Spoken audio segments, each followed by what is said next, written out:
नमस्ते नमस्ते विभो विश्वमूर्ते, नमस्ते नमस्ते चिदानन्दमूर्ते, नमस्ते नमस्ते तपोयोगगम्य, नमस्ते नमस्ते श्रुतिज्ञानगम्य, नमस्ते नमस्ते विभो विश्वमूर्ते, नमस्ते नमस्ते चिदानन्दमूर्ते, नमस्ते नमस्ते तपोयोगगम्य, नमस्ते नमस्ते श्रुतिज्ञानगम्य।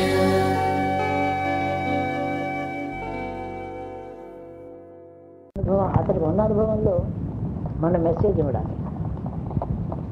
అందుకని ఒక కథ అల్లవచ్చు, ప్రపంచంలో ఉండే ఎగ్జాంపుల్ చూసి చెప్పచ్చు. అది ఆ అర్థంలో ఏదో మాటల్లో జ్ఞాపకం. మా అమ్మ చెప్పిన కథలు మీకు చెప్పినాను ఇద్దరికి. హనుమంతుడు భక్తుడు పాల వ్యాపారం చేయడం చెప్పానా మీకు? అది చెప్పలేదా?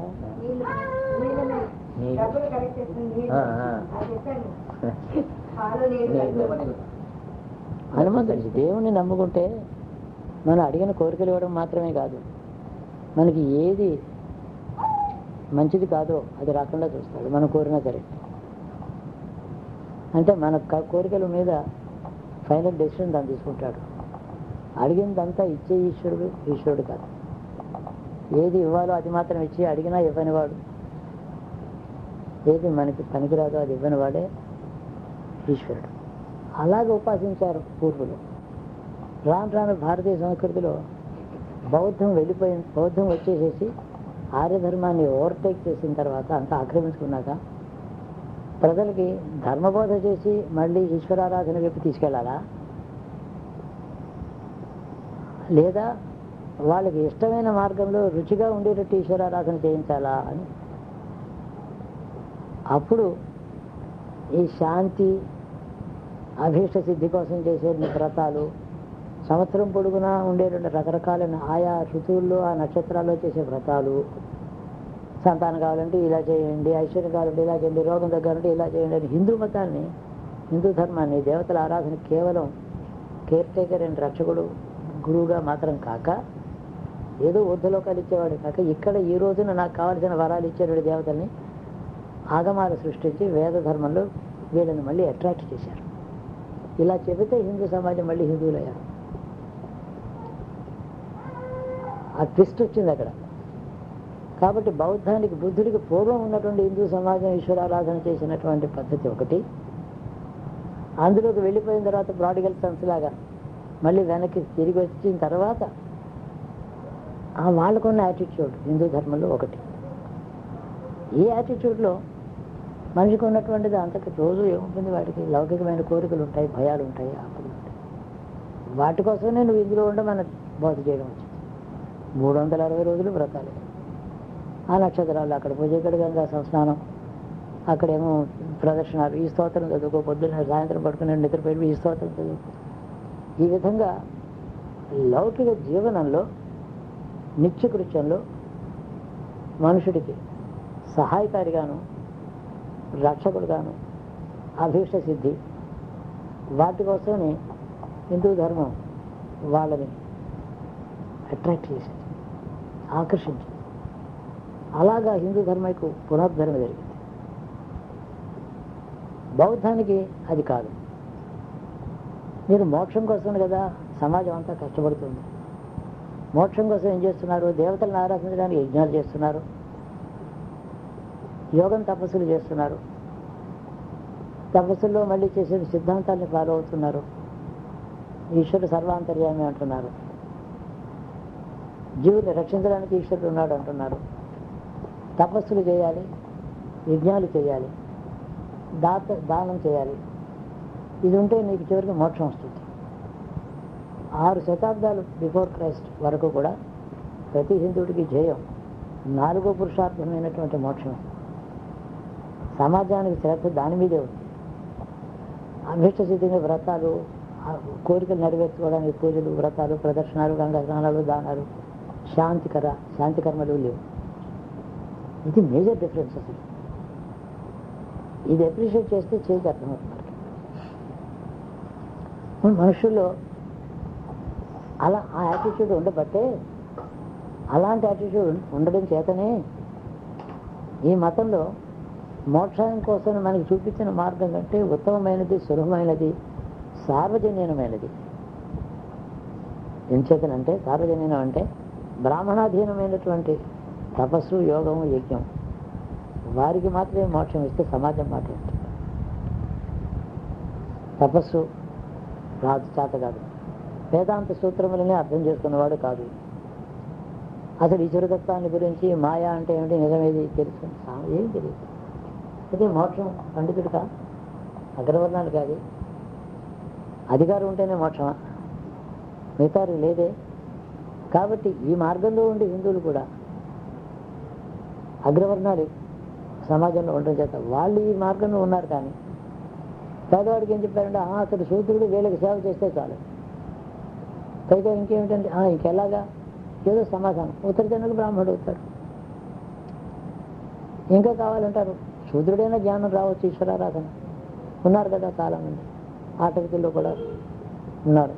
విధుడు శూద్రుడే కానీ జ్ఞాని కదా మహానుభావుడు. కాబట్టి కులం, జ్ఞానానికి కులంతో సంబంధం లేదు, కర్మాధికారానికి కులం ఉంది. ఈ వ్యవస్థ నడిచింది. అందరికీ ధ్యేయం మాత్రం ఏం చేద్దంటే, మెటీరియల్ లైఫ్లో ఎవరికి మెటీరియలిజం ఎక్కువ ఉంది? రాజుకి, అధికారికి. ఆతడికి రాజ్యము, భోగము, ఆతడికి రాజ్యాధికారం, ఇంకో రాజ్యాన్ని జయించుకోవడం. సామాన్యమైన వాడికి మెటీరియల్ డిజైర్స్ ఏముంటాయి? వ్యవసాయం, పంటలు పండాలని కోరుకుంటాడు, పుట్టిన పిల్లలు బాగుండాలనుకుంటాడు, ఇంతే కదా. ఇక్కడ మోక్షాన్ని గురించి ఆలోచించేటువంటి వ్యవస్థ లేదు. ఈ కారణం చేత సమాజం బయటికి వెళ్ళి ఒక మాట చూస్తే బుద్ధుడికి లోకంలో మనిషి జీవితంలో అంత దుఃఖమే ఉంది తప్ప ఇంకేం లేదు అనే విషయం బాధపడుతుంది. ఈ దుఃఖాన్ని పోగొట్టుకోవడానికి ఎలాగా? ఇంతకుముందు హిందూ ధర్మంలో జ్ఞానము, తపస్సు, వైరాగ్యం, సన్యాసం అగ్రవర్ణానికి ఇచ్చారు, కానీ వీళ్ళకి లేవు. మోక్షానికి కనుక వైరాగ్యము, సన్యాసము మార్గమే అయితే, మీరు ఒప్పుకున్న సిద్ధాంతంలోనే మోక్షం ప్రతి జీవుడికి అర్హత ఉందని అంటున్నారు. కాబట్టి ఈ మార్గంలో కూడా అర్హత సమానంగా ఉండాలి. అది నేను చెప్తున్నా అన్నాడు. ఆయనకి చెప్పినటువంటిది, ఇన్నాళ్ళు మనకి అధికారం లేని విషయంలో అధికారం వచ్చింది ఇప్పుడు. కాబట్టి వైరాగ్యానికి ఎవడైనా సరే మనుషుడైతే చాలు, దానికి బ్రాహ్మడే ఉండాలి. బ్రాహ్మడికి వైరాగ్యం రాకపోవచ్చు, కేవలం పేదవాడికి వైరాగ్యం రావచ్చు, వీడికి మోక్షం రావచ్చు, వాడికి స్వర్గమే రావచ్చు యజ్ఞాలు బాగా చేస్తే, మోక్షం కాదు.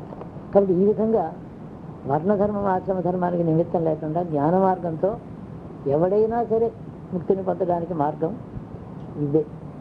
సన్యాసము, భిక్షావృత్తి, మూడోది అహింస. అతడు అహింస దేని మీద స్ట్రెస్ చేశాడు అంటే,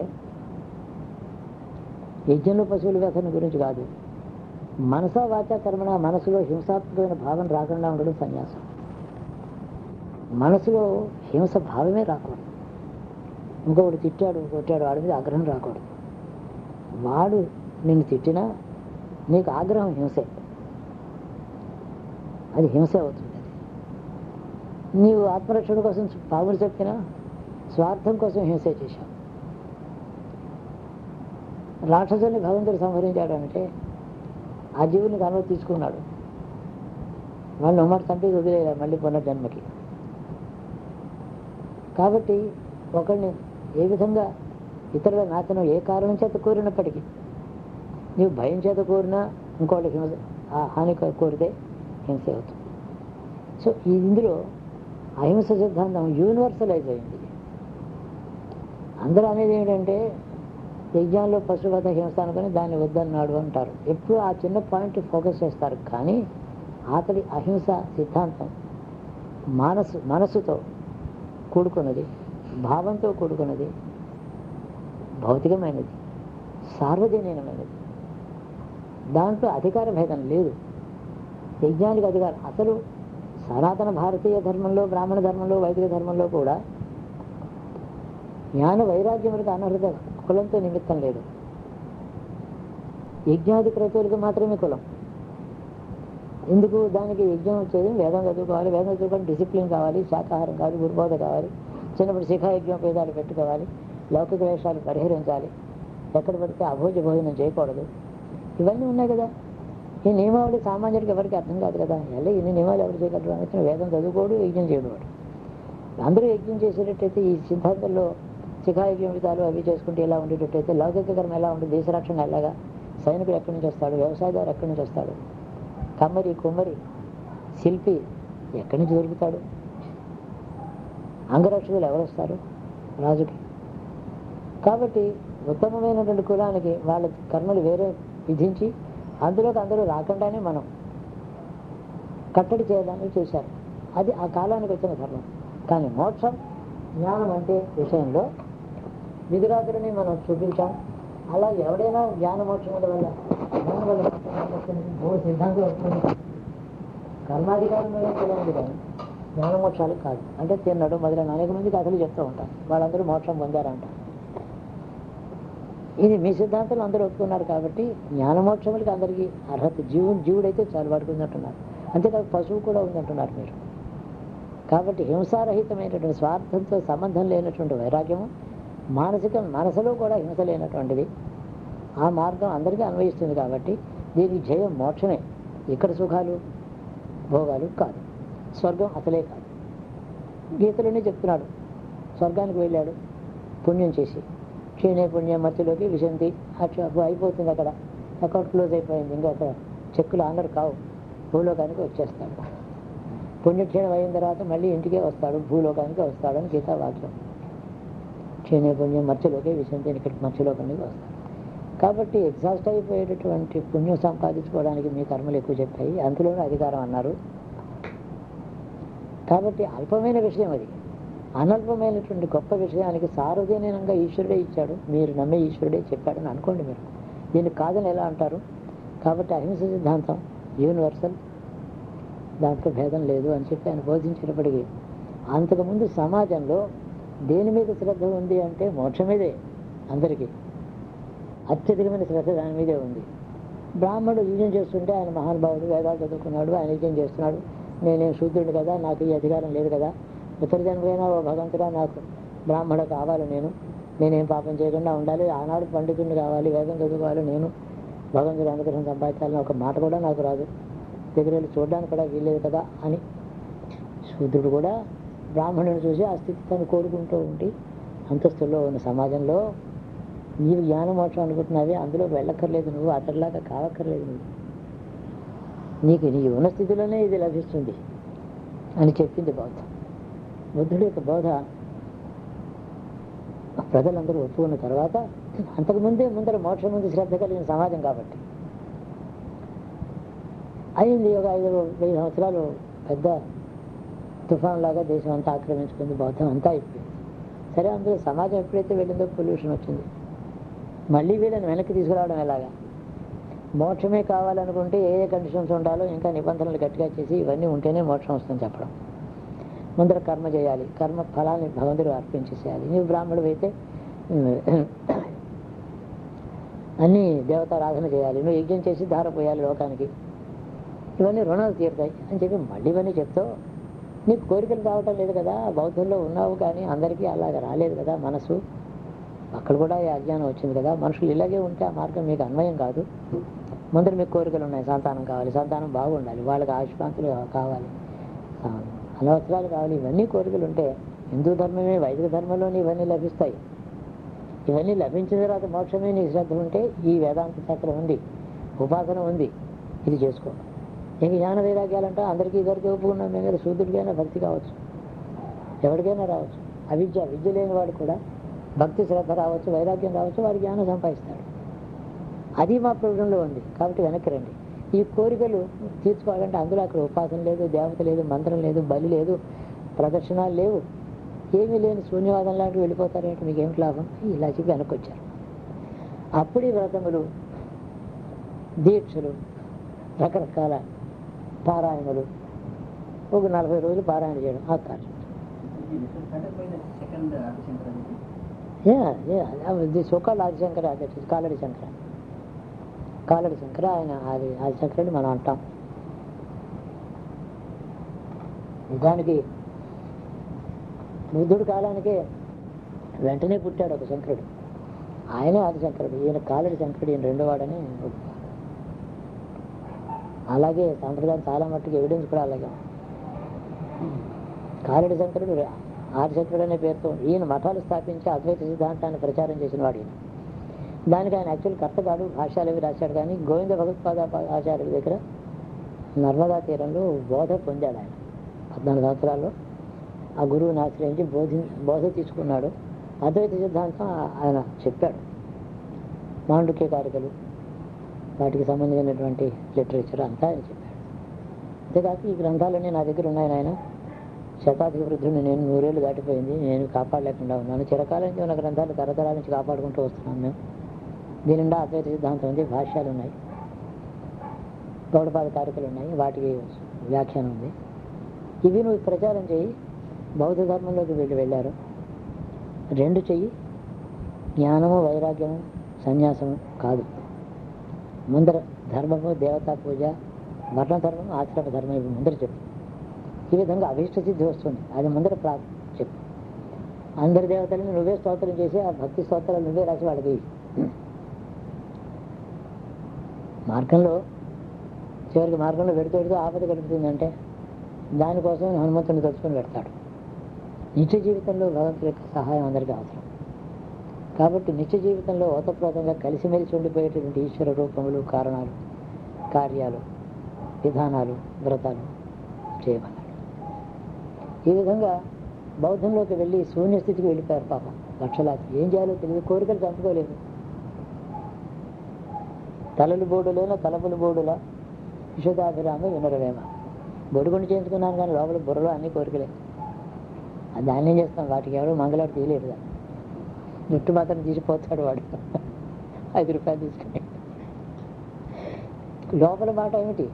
కాబట్టి నాయన మనుషుడిగా ఉన్నావు, భార్య ఉంది, పిల్లలు ఉన్నారు, నీ తల్లి తండ్రి ఉంది, సమాజం ఉంది, చుట్టూ ఉన్నారు, వీళ్ళందరినీ పోషించాలి నువ్వు. వీళ్ళని పోషణ కోసం నువ్వు సన్యాసి అయ్యి ఏం చేయలేవు. సన్యాసి అయితే నీకు ఉండేటువంటి లౌకికమైనటువంటి బాధ్యతలను విస్మరించిన వాడు అవుతావు. కానీ స్వధర్మం కాదది. అదిగో భగవద్గీత స్వధర్మం అని చెప్తున్నాడు. యుద్ధం కూడా బోధిస్తున్నాడు భగవంతుడు. అందులోకి మళ్ళీ తీసుకెళ్ళాడు. బౌద్ధులు ఎవరు భగవద్గీతను ఎక్కడా వ్యాఖ్యానాల్లో ఖండించి ఏం చెప్పలేదు, దాని జోలికి వెళ్ళలేదు. ఆ లిటరేచర్లోకి పెడితే బౌద్ధాన్ని స్థాపించడం కష్టం. కానీ మోక్షం మాత్రమే సబ్జెక్టుగా తీసుకుంటే, దానికి మార్గం ఏదైనా చేసుకుంటే అది అందరికీ పనికొచ్చేది. మనస వాచ కర్మణ హింసను వదిలిపెట్టి వైరాగ్యంతో జీవించడం అందరికీ అదే పనికొస్తుంది. కానీ మరి సమాజం మాట ఏమిటి, సంసారం మాట ఏమిటి, రుణాల మాట ఏమిటి, పునర్జన్మ మాట ఏమిటి, పునర్జన్మ ఎలా వస్తుంది, స్వర్గం వెళ్ళిన తర్వాత ఎందుకు యజ్ఞాలు స్వర్గాన్ని తీసుకుంటున్నాయి కదా, వాళ్ళ మాట ఏమిటి, ఈ లిటరేచర్లోకి వెళ్ళలేదు, దాన్ని ముట్టుకోలేదు. బుద్ధుడిని అడిగారు, అసలు ఈశ్వరుడు ఉన్నాడంటావా లేదంటావా? అవును, సమాధానం చెప్తాడు. ఉండేవాళ్ళకి ఉంటాడు, అవసరం ఉన్న వాళ్ళకి ఉంటాడు. నేను వైరాగ్యంతో చేసిన ఈశ్వర సంకల్పం చేసిన జగత్తులో మోక్షం అనేది వస్తుంది నాకు తెలుసు. నన్ను ఇలా ఉండమన్నాడు, నిన్ను అలా ఉండమన్నాడు.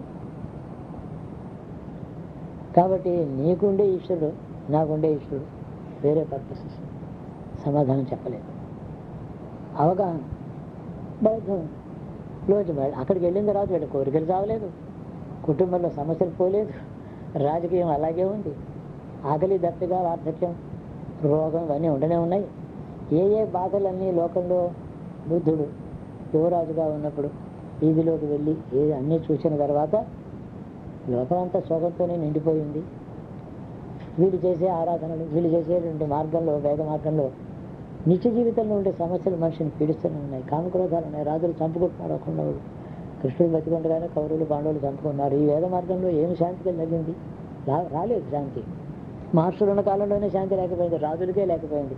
అత్యున్నతమైన విద్యా గంధం కలిగిన వాళ్ళు, చిన్నప్పటి నుంచి పెద్దవాళ్ళ చేత బోధలు పొందిన వాళ్ళు, గురువులు మహర్షులు ఉన్న కాలంలో అప్పుడే వాళ్ళు అంత అజ్ఞానంతో క్షత్రియుడు చదువుకున్నవాడు వాడు చేశాడే. కానీ ఇది వేద మార్గం కాదు, మనకి కావాల్సింది అని అలా ఖండించుకుంటే ఆయన వీళ్ళకి ఈ కష్టాలు చూసి వీళ్ళకి మార్గం, కష్టాలు లేనటువంటి మార్గం ఏంటంటే అహింస. ఏదైనప్పటికీ మనస వాచ చేసినటువంటి హింస వల్లే మళ్ళీ మనకి హింస కలుగుతుంది. దారిద్ర్యం వచ్చినా, రోగం వచ్చినా, ఆస్తి నష్టమైనా, నా బంధువులు కష్టపడుతూ ఉండగా నేను చూడవలసిన స్థితి వచ్చినా నేను చేసిన పాపం వల్ల, హింస వల్ల వస్తుంది. కానీ హింసే పాపం, పాపమే హింస. అది వర్జిస్తే నీకు ఇక్కడ శాంతి, ఉత్తర జన్మ నీకు ఉంటే అది శాంతి. ఆ అది ఆ మార్గమే, అది సిద్ధాంతం పాతదే. కాబట్టి హింస విడనాడమన్నాడు. కోరికలు ఉన్నంతకాలం నీ జీవితం మనసులో ఏదో హింస పుట్టవచ్చు, క్రోధం పుట్టవచ్చు, కామం పుట్టవచ్చు. కామక్రోధాలన్నీ కోరికల వల్ల వస్తాయి.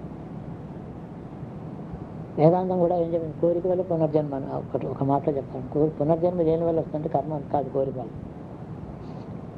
కోరికల నుంచి కర్మ పుడుతుంది. కాబట్టి మూలాన్ని చెప్పాలి. You must be more fundamental in your definitions.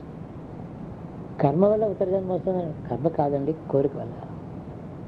కోరిక ఉంటే కర్మ చేస్తాడు. కోరిక నెరవేరాలని సిద్ధాంతం సృష్టిలో. అదే ఈశ్వరాజ్ఞ.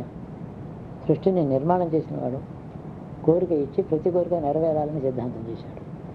కోరిక నెరవేరాలి అంటే ఒక మార్గం ఉంటుంది.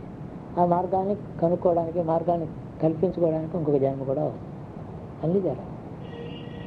ఈ విధంగా ఆ సమాజాన్ని మళ్ళీ వెనక్కి తీసుకురావడానికి ఈ కర్మకాండ, నేటి హిందూ ధర్మం, బుద్ధిస్ట్గా మారిపోయినటువంటి హిందూ సమాజాన్ని హిందువులుగా మళ్ళీ మార్చడానికి ఏర్పడినటువంటి హిందూ మార్గాన్ని ఇప్పుడు మనం జీవిస్తున్నాం.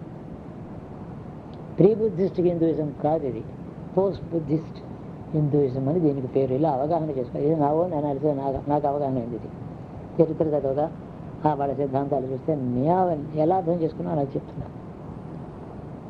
ఈనాడు హిందూ ధర్మంలో వ్యాప్తి కూడా ఉంది. ఎవరో కొత్త దేవుడు వచ్చాడు, సాయిబాబా గారు పారాయణ చదువుకుంటారు. ఇది చదువుకుంటే మా అబ్బాయి దాసాడు అంటారు. కోరిక మాత్రం ఇదే. కోరిక లేనటువంటి మతక్రియ లేదు. ఎవరు జ్ఞాన మోక్షాల కోసమని చేస్తున్నారు? వార్ధక్యంలో ఇంకేమీ లోటు లేకుండా అయింది, లేదా లోటు ఉంది కానీ దానికి ఏం చేయలేము. రెండు కండిషన్స్లో ఏదో జ్ఞానం, వైరాగ్యం కావాల్సినప్పుడు గీతా చదువుకోవడం, అది కూడా దాన్ని కూడా ఈ భగవంతుని ఆరాధించడం. యోగాలు, తపస్సులు క్షీణించాయి. శక్తివంతులు కాదు మనుషులు. ఆకలి దప్పిగా బాధపడుతూ ఉంటారు. 2 గంటల సేపు ఆహారం లేకుండా ఉండలేరు. వీళ్ళకి సాధ్యమైనదల్లా భగవంతుని ప్రార్థించడమే. ఉన్న బుద్ధితో, మనస్సుతో, భక్తితో, విశ్వాసంతో ప్రార్థిస్తే ఆ ఈశ్వరుడు ఇస్తాడు. ఆ కాలపు తపస్సులు, ఆ యోగం, చిరంజీవ జీవన విధానం, 300 సంవత్సరాలు బతికి తపస్సు చేయడం లేవు. అల్పజీవనులు, అల్పబుద్ధి, అల్పాయుర్దాయం, అల్పశక్తి, ఇలాంటి వారికి భగవంతుల అనుగ్రహం ఇదే మార్గం అని చెప్పి పెద్దలు నిర్ణయించారు. మోక్షమంది కోరుకున్న ఇదే మార్గం. లౌకికమైన కోరికలున్న వీళ్ళే. ఆ హనుమంతుడిని ప్రార్థించినా నీకు ఆయన నవవ్యాకరణ లేదు, శుద్ధ బ్రహ్మజ్ఞాని, ఈశ్వరం సంభూతుడా, ఆయన్ని ఆరాధించు చాలు. రామనామం చెప్తే చాలు. కృష్ణ కృష్ణ కృష్ణ చాలు. గురువు నమ్ముకో, గురువులో జ్ఞానం ఉంటుంది. అతను అడుగు. ఆ భగవంతుడు నీకున్న గురుభక్తిలోంచి ఇచ్చేది గురువు కాదు, ఈశ్వరుడే. మళ్ళీ నీ మార్గం గురుభక్తి. ఇస్తాడు, ఆయన ఇస్తాడు. గురువుకి ఎవడున్నాడో గురువు వాడిస్తాడు. శివయవ గురువు. ఈ విధంగా హిందూ ధర్మం అంతా కూడా ఇహంలో సుఖం కోసమని ప్రతి చిన్న కష్టానికి ఒక సూత్రాన్ని చెప్పి, ఏ విధంగా మెడికల్ సైన్స్ డెవలప్ అయిందో, లక్షలాది రకరకాలైన మందులు తయారైనవి, అనేక రకాలకి సోఫిస్టికేషన్ వచ్చింది. దీంట్లోకి వెనక్కి తీసుకొచ్చేశారు. అది ఒక గొప్ప పరివర్తనం, యూటర్న్. దానికి ఈ కాలడి శంకరుడు, ఆయన అనుయాయులు, ఆయనతో పాటు ఉన్న అనేక మంది సమాజంలో ఆయన అనుసరించి ఆయన బోధలు అర్థం చేసుకుని ప్రచారం చేసినటువంటి బాగా మేధావులు, పండితులు, బ్రాహ్మణులు అందరూ. అదొక పెద్ద యూటర్న్ అది. లేకపోతే వీళ్ళకి ఆయన లేకపోతే ఈ బౌద్ధంలోనే శూన్యవాదులు అయిపోయి, ఏం చేయాలో తెలియక భ్రష్ట సమాజం అయిపోయి, సాంప్రదాయం లేదు, మతం లేదు, ఈశ్వరుడు లేదు, ఆచారం లేదు, వ్యవహారం లేదు, కర్తవ్యమే లేదు. కాబట్టి మళ్ళీ వెనక్కి తీసుకొచ్చి వ్యవస్థ చేశారు. అంటే రీఎస్టాబ్లిష్ అయింది Indian society. It was a directionless society. It was based on totally negation of everything. పాజిటివ్గా ఉందని చెప్పే బదులు ఏమీ లేదని చెప్పి ఆయన చేశాడు. హిందూ ధర్మంలో ఉందని చెప్పడం చేత మార్గం ఏర్పడింది. అది నెగేషన్, ఇది అసర్షన్. ఈశ్వరుడు ఉన్నాడు, నీకు అన్నిట్లోనూ ఇస్తాడు, ఏదడితే అది ఇస్తాడు. నీ తపస్సు భక్తితో చెయ్యి. ఈ కారణం చేత నీకు ఈశ్వరుడు సన్నిధి సంబంధం పెట్టుకో. నమ్మకంతో వెళ్ళి అడుగు, అడిగితే ఇస్తాడని చెప్పి నమ్మకంతో వెళ్ళి. ఈ భావాలు ఎప్పుడైతే వచ్చాయో ఇందులో జ్ఞాన వైరాగ్యాలు సూచించబడ్డాయి. పాపం చేయొద్దు అంటున్నారు, పుణ్యం కావాలంటున్నారు కదా, సుఖాలు కావాలంటే పుణ్యం చేయి. పుణ్యహీనుడు దరిద్రం చేత కష్టపడుతూ ఉంటే ఈశ్వరుని ఆరాధిస్తే అన్నం పెడతాడు. ఆ అన్నంలోనే పుణ్యం చేయొచ్చు. కాబట్టి ఒక గింజ ఈ ప్రకృతిలో భూమిలో వేస్తే ఓ మొలక మలిచి 300 గింజలు వస్తుంది కదా, అదే ఎగ్జామ్. ఒక గింజ కదా 300 గింజలు ఇచ్చింది ధాన్యం. 30 బస్తాల ధాన్యం ఎకరంలో పండిందంటే 30 బస్తాలు వేసాడు. అందులో వేస్తే లాభం 30 కిలోలు, 3 కిలోలు ధాన్యం చేస్తే 30 బస్తాల ధాన్యం వచ్చింది. చూడు ప్రకృతి ఎలా ఇస్తుంది. ఇలా చెప్పాలి. కర్మ యొక్క సత్కర్మకి అనంతమైన ఫలం వస్తుంది. ఒక గింజ దానం చేస్తే 300 గింజలు వస్తాయి. కాబట్టి పుణ్యం చేసుకో, కోరికలు ఉంటాయి. నీ కోరిక లేకపోతే పుణ్యం చేయి, నీ వంశం అనుభవిస్తారు, లేని వాళ్ళు అనుభవిస్తారు, వాళ్ళకి ఫలం వస్తుంది. ధారపోసి ఇలాగ అనేక బోధలు చెప్పుకుంటూ, అనేక దేవతలను అనేక స్తోత్రాలు చేసుకుంటూ ఒక పెద్ద యూటర్న్ తీసుకొచ్చాడు ఆయన శంకరుడు. శంకరుడు నిమిత్త మాత్రం కావచ్చు, ఆయన సాక్షాత్ ఈశ్వరుడు అని అంటున్నది. అది ఎలా ఉంటుంది? ఆయన రాసిన మాటల్లో బౌద్ధానికి సంబంధించిన మాటలు ఆయన, ఎందుకంటే బౌద్ధమే సిద్ధాంతాలే ఈయన మళ్ళీ ప్రచారం చేశాడని అన్నారు.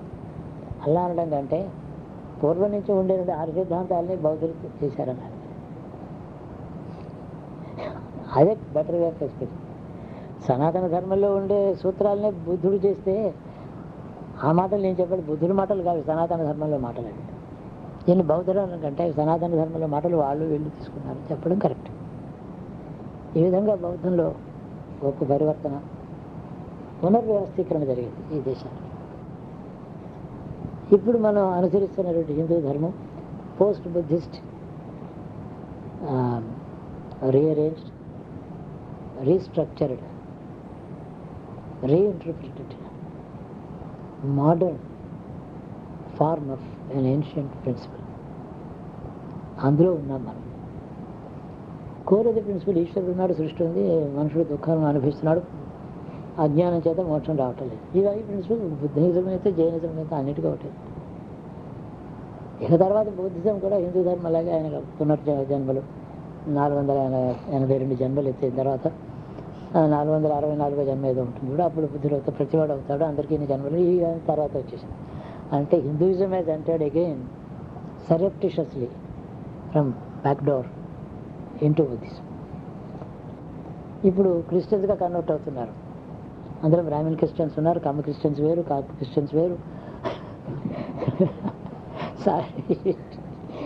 సోదర క్రిస్టియన్స్ వేరు, ఎన్ని వైష్ణవ క్రిస్టియన్స్, శైవ క్రిస్టియన్స్ కూడా ఉన్నారండి. మా వాళ్ళందరూ వైష్ణవులు అండి. అందుకని మేము వెళ్ళాం, కానీ శివాలయానికి వెళ్ళమండి. ఇప్పుడు క్రైస్తవులు నువ్వు వెళ్ళావు కదా, అసలు ఎప్పుడైనా విష్ణువాలయానికి వెళ్తామండి. మా తాతలు వెళ్ళారు దండం పెట్టుకున్నాం దూరం నుంచి. శివాలయానికి వెళ్ళామండి, మా తాతలు అన్నారు. మేము క్రిస్టియన్స్ అయ్యాం, కానీ మా వాళ్ళందరూ వైష్ణవులు అండి. చాలా బాగుంది. ఇప్పుడు ఏమైంది, ఈ గతి ఎవరికి పట్టిందంటే క్రిస్టియానిటీకి పట్టింది. అంతే కదా. ఇది ఈ హిందూ సైక్ ఎక్కడైనా రీసెర్చ్ చేసుకుంటాం. ఏదైనా మీరు రామాయణ కాలానికి పూర్వకాలం నుంచి హిందూ ధర్మం, ఈ వేద ధర్మానికి చరిత్ర తీసుకుంటే ఎప్పుడూ ఏది సరికొత్త అపూర్వమైనటువంటి సూత్రం చెప్పబడలేదు. సనాతనం శాశ్వతమైన సూత్రానికి వేషం భాష మారుతూ వచ్చింది. మనం ఓ రోజు ఒక వేషం వేసుకుంటాం, ఇంకో రోజు ఇంకో వేషం వేసుకుంటాం. ఆ మనిషే కదా, రోజుకు 3 మాటలు వేషం మారుస్తాడు. అలాగా ఎక్స్టర్నల్ ఫార్మ్ మారిందే తప్ప మూల సూత్రం ఇందే. మనుషుడు ఉన్నాడు, సృష్టి ఉంది, ఈశ్వరుడు ఉన్నాడు, ముగ్గురు ఉన్నారు. ఈ 3 ఉండడం చేతనే సుఖం దుఃఖం 2 ఉన్నాయి. అందరూ సుఖం కోరుతారు. సుఖం స్వాధీనమైందా ఈశ్వరాధీనమైందా అని క్వశ్చన్. భగవంతుడు ఏం చెప్పాడు గీతలో? స్వాధీనమైందన్నాడు. నీ అధీనంలో ఉంది నీ సుఖం, నీ దుఃఖాన్ని నువ్వే కారణం అన్నాడు. నువ్వు స్వర్గానికి పోతే నీ పుణ్యం, నరకానికి పోతే నీ కర్మ. ఇందులో నేను ఎక్కడున్నాను, నీ ధర్మం నీకు ఉంది. నన్ను ఎందుకు అడుగుతావు? నీకు నువ్వే తపస్సు మోక్షం నీ చేతిలో ఉన్నాయి. సో అన్నిటికంటే హైయెస్ట్ స్టేటస్ మనిషికి ఇచ్చింది భగవద్గీత. అంతవరకు తదధీన వృత్తి అంతా భగవంతుడి చేతులు, నాదేమీ లేదని ఇంకొక ఎక్స్ట్రీమ్ థాట్. కానీ అంత క్రితం వరకు కూడా మహర్షులందరూ కూడా తపస్వాధ్యాయ నిరతులై యజ్ఞములు చేసి క్రతువులు చేసి వాళ్ళ అహంకారంతో వాళ్ళ కర్తవ్య దీక్షతో వాళ్ళ శక్తితో వాళ్ళని ఎసెప్ట్ చేసుకుని జీవించారు అంతకుముందు భారతీయులు. వాళ్ళు ఆత్మగౌరవము ఆత్మస్థైర్యం కలిగిన వాళ్ళు. విశ్వామిత్రాదులు వాళ్ళు అనుకున్నది వాళ్ళు సాధించారు. కేవలం హెల్ప్లెస్గా మామూలు భక్తుల వలె ఈశ్వరుని ఆరాధించి అడిగి తెచ్చుకున్న వాళ్ళు కాదు, సంపాదించుకున్నారు. మన ఈశ్వరుని నేను అడిగి తెచ్చుకుంటాను, నాకు ఏదైనా కావాలంటే. సంపాదించుకునే శక్తి లేదు. పూర్వం సంపాదించుకునే శక్తి ఉంది. అది ప్రధానమైన భేదం. తపస్సు చేత సంపాదించుకోవచ్చు. తపస్సులకు అసాధ్యమే కాదు. ఇంద్రుడు నీ దగ్గరికి దండం పెడతాడు. ఈ తపస్సులు శక్తివంతులు మాత్రమే చేయగలుగుతారు. వాళ్ళ తపస్సు భంగం కావాలంటే అప్సర రావాలి, ఏ అప్సరసో రావాలి. ఇప్పుడు దోమ చాలు, తపస్సు భంగానికి. ఇది నా అల్పత్వం. వాళ్ళ శక్తి అది అలాంటిది. వాళ్ళు కార్యశూరులు, త్రికాల వేదులు. కాలం తెలుసు, సృష్టి తెలుసు. వాళ్ళు చేసిన మార్గం అది. నేను అల్పుని కలియుగంలో పుట్టాను, ఆయుర్దాన శక్తి ఇంతే కాబట్టి అందుకని నేనేం చేయలేను కాబట్టి ఎమ్మరు అడుగుతాను ఈశ్వరుడు. నేను ఈశ్వరుని ఎందుకు నేను సంపాదించుకుంటాను అన్నమాట. లా ఆఫ్ క్రియేషన్ ఒకటి ఉంది.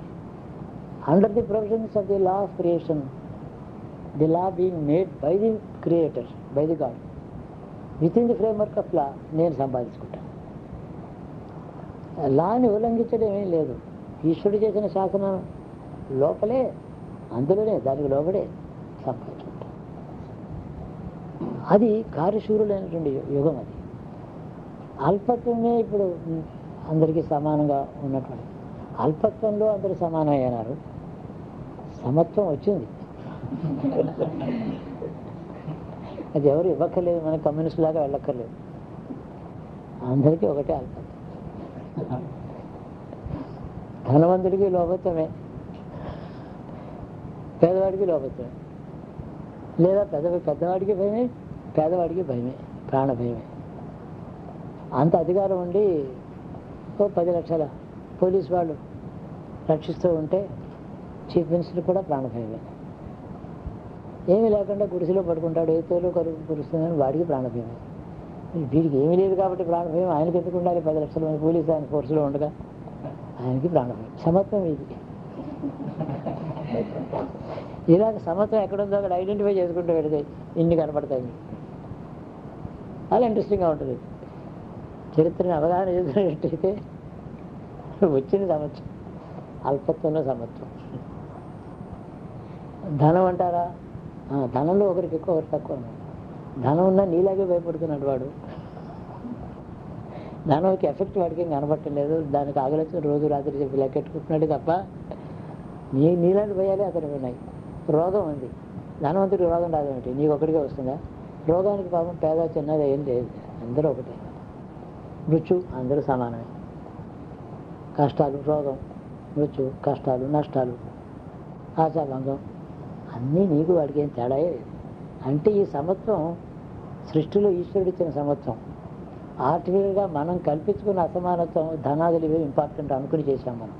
ఈ అసమానత్వమే ఆర్టిఫిషియల్, సమానత్వమే న్యాచురల్. ఈ విధంగా సమాజం వచ్చినప్పుడు ఇప్పటికి అందరికీ దేవతలు శరణ్యమయ్యారు.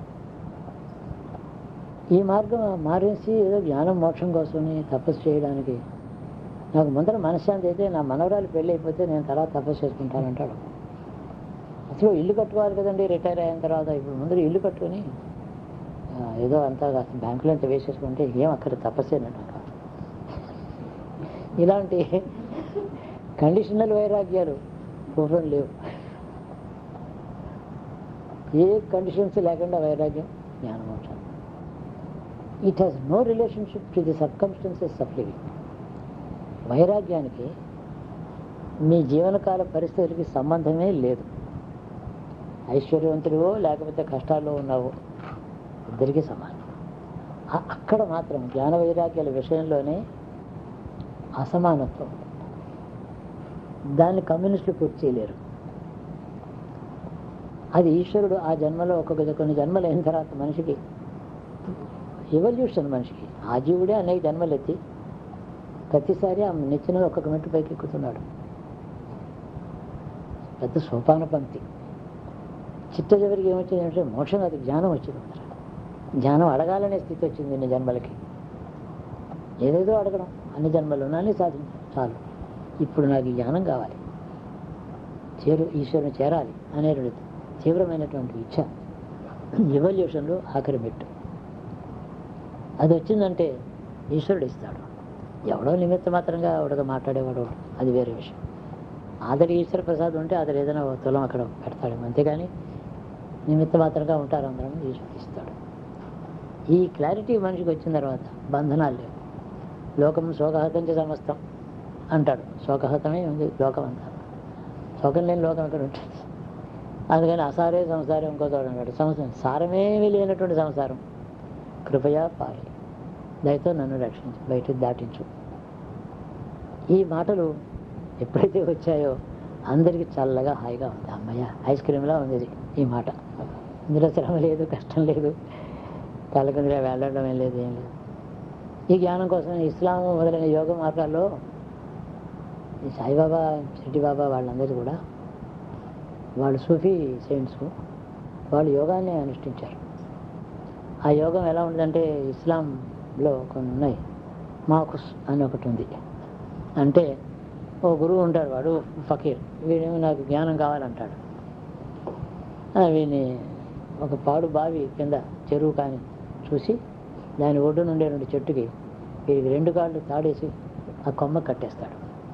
కిందకేమో చెరువుకి తల తిరుగుతూ వేలాడుతూ ఉంటాయి.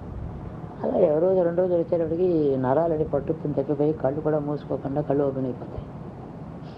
కళ్ళు ఓపెన్ అయిపోయిన తర్వాత పక్షులు వచ్చి పీడిస్తాయి. చేతులు కూడా ఇలా వెనక్కి కట్టేసి కాళ్ళు కట్టేసి తల కిందగా వేలాడి తీసిపోతాడు ఆ గురువు. ఇంకో 4-5 రోజులకి ఇంకా అవసాన కాలం చచ్చిపోవడానికి సిద్ధంగా ఉంటాడు. అప్పుడు వచ్చి ఆ గురువు వచ్చి వాడిని స్పృహ లేనప్పుడు, బేహోష్ అంటారే, అప్పుడు కావాలి వాడు. బేహోష్గా ఉన్నప్పుడు వాడిని తీసుకొచ్చి కాళ్ళు తింపి కింద పడేస్తాడు. 2 తన్నులు తంతాడు. యోగ సమాధిలో ఉంటాడు వాడు. శరీర స్పృహ పోయింది. ఆ తర్వాత అలాగే సంబంధించిన వాక్యాలు ఇలా ఇల్లిల్లా ఇల్లు చెప్తున్నారు, మాటలు చెప్తారు. చేసుకుంటూ ఉంటాడు. చూస్తుంటే వాడికి ఒక శరీర భావన, దేహాత్మ భావన, దేహాభిమానం ఇవన్నీ పోతాయి. వాడికి ఒక సూపర్ కాన్షియస్నెస్ వచ్చి అందులో కొన్ని యోగ సిద్ధులే, కానీ వాడి జ్ఞానం కాదు అది. మళ్ళీ యోగంలో కొన్ని సిద్ధులు ఏమిటంటే పంచభూతాలు ఉన్నాయి. అగ్నిని జయించిన వాడు ఒకడు, జలాన్ని జయించిన వాడు మరొక సాహెబ్, ఆకాశాన్ని జయిస్తాడు ఇంకొకడు, భూమిని జయిస్తాడు ఒకడు. సాయిబాబా గారి దగ్గర ఆయన మార్గం, ఆయనకు వచ్చిన బ్రాహ్మణుడు మంత్ర బోధ చేశాడు. ఆయన గురువు ఇలాగే వేలాడు చేశాడు. ఆయనకు వచ్చిన దాంట్లో అగ్ని తత్వస్థితి వచ్చింది. మట్టి అంతా తవ్వి ఎత్తిస్తే 5 దీపాలు అక్కడ ఉంటాయి. అగ్ని సిద్ధది యోగంలో అదొక మార్గం. యోగంలో వాళ్ళ యోగంలో అదొక మార్గం. పంచభూతములని స్వాధీనం చేసుకుంటాడు మన భారతీయ యోగ శాస్త్రంలో. పంచభూతాలు ఏదో ఒకటి యోగంలో జయించిన వాడు అవుతాడు. తద్వారా అతడి చేయి అగ్నిహోత్రంలో కాలదు, నీటిలో తడుస్తుంది. మళ్ళీ అది అతడి సిద్ధి అగ్ని మాత్రమే. ఇలా ఉంటుంది. దీని మార్గాలు ఏర్పడ్డాయి భారతీయ ధర్మంలో. యుగానికి ఏ సమయానికి ప్రజలకి ఏది క్షేమకరమో, ఏది మంచిదో అది చెప్పడమే ఈశ్వర. అందుకనే బుద్ధుడు ఆ కాలానికి ఆ కర్మకాండలో విపరీతంగా విశ్వాసం పెట్టుకుని ప్రతివాడు అశ్వమేధం చేయడం, అధికారం ఉన్నా లేకపోయినా యజ్ఞాలు చేయడం మొదలెట్టిన వేలం వేరు హింసాత్మకం. అందులోనే ఒకళ్ళు చంపుకోవడం రాజులు. బ్రాహ్మణులేమో పశువులు చేసి చివరికి అన్నాడు బుద్ధుడు అన్నాడు, ఏదైనా హింసే. దేవతల కోసమని నువ్వు బలిచ్చిన మేకని హింసే. నా మతంలో అది హింస, నీ మతంలో అది కాదు. ఇదే అని అన్నమాట. ఎందుకంటే మీ మతంలో అది హింస అయితే నేను మీకు చెప్పాలి, కానీ నా మతంలో హింస అయితే మీకెందుకు చెప్పడం? అది మీ మార్గంలో భాగం అది. కాబట్టి యజ్ఞాన్ని ఖండించలేదు, భారతీయ ధర్మాన్ని ఖండించలేదు, తన మార్గం దాన్ని చెప్పాడు. So without condemning any other path, he established his own path. అమ్మాయిని పిలుస్తుంది.